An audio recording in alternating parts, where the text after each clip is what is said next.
7 June রাতে রাজধানীর একটি ফ্যাশন শোতে অন্যরকম চিত্র দেখা গেল। অনুষ্ঠান মঞ্চের পেছনে মিমকে জড়িয়ে ধরতে দেখা যায় পরিমণিকে, কিন্তু তাদের মধ্যে ছিল তুমুল দ্বন্দ্ব। তাহলে কি সব মিটে গেল?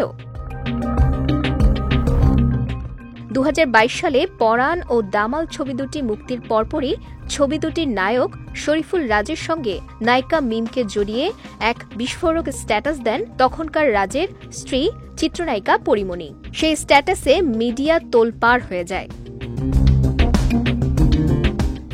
মিমের উদ্দেশ্যে ফেসবুকের এক পোস্টে পরিমণি দাবি করে লিখেছিলেন, মিমের কারণে রাজের সঙ্গে তার সংসারে সমস্যা হচ্ছে। তার অভিযোগ, মিমের সঙ্গে শরীফুল রাজের সম্পর্ক আছে, যে কারণে তাদের সংসারে টানাপোড়েন চলছে।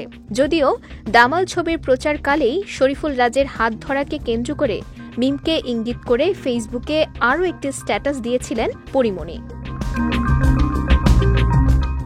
পরীর এমন সব বিস্ফোরক স্ট্যাটাস দেওয়ার কারণে সে সময় বিব্রতকর অবস্থায় পড়েন মিম। এর কিছুদিন পর গণমাধ্যমকে মিম জানিয়েছিলেন আর রাজের বিপরীতে তিনি অভিনয় করবেন না। সেই থেকে রাজের সঙ্গে আর কোনো কাজ করেননি তিনি। এতদিন পরিমণিকেও এড়িয়ে চলেছেন মিম। 7 জুন রাতে ঘটল অন্যরকম ঘটনা। পরি মিমকে দেখা গেল একই সঙ্গে একই মঞ্চে। এ প্রসঙ্গে অভিনেত্রী মিম দেশের এক সংবাদ মাধ্যমকে বলেন, স্টেজে ওঠার আগে মঞ্চের পেছনে সবার সঙ্গে আমিও দাঁড়িয়ে আছি। হঠাৎ পরিমণি এসে আমাকে জড়িয়ে ধরে বলতে থাকে, এই তুমি আমার উপর রাগ করে আছো? আমি সরি, ওসব কথা আর মনে রেখো না, ওসব ভুলে যাও। এই তুমি আমার বাচ্চাকে ভালোবাসো না?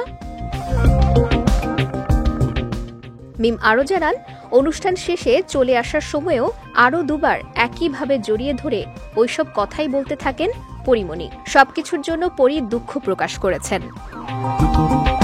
ওয়ালটন ফ্রিজ কিনে অনেকের মতো আপনিও হয়ে যেতে পারেন মিলেনিয়াল। সেরা পণ্যের সেরা অফার।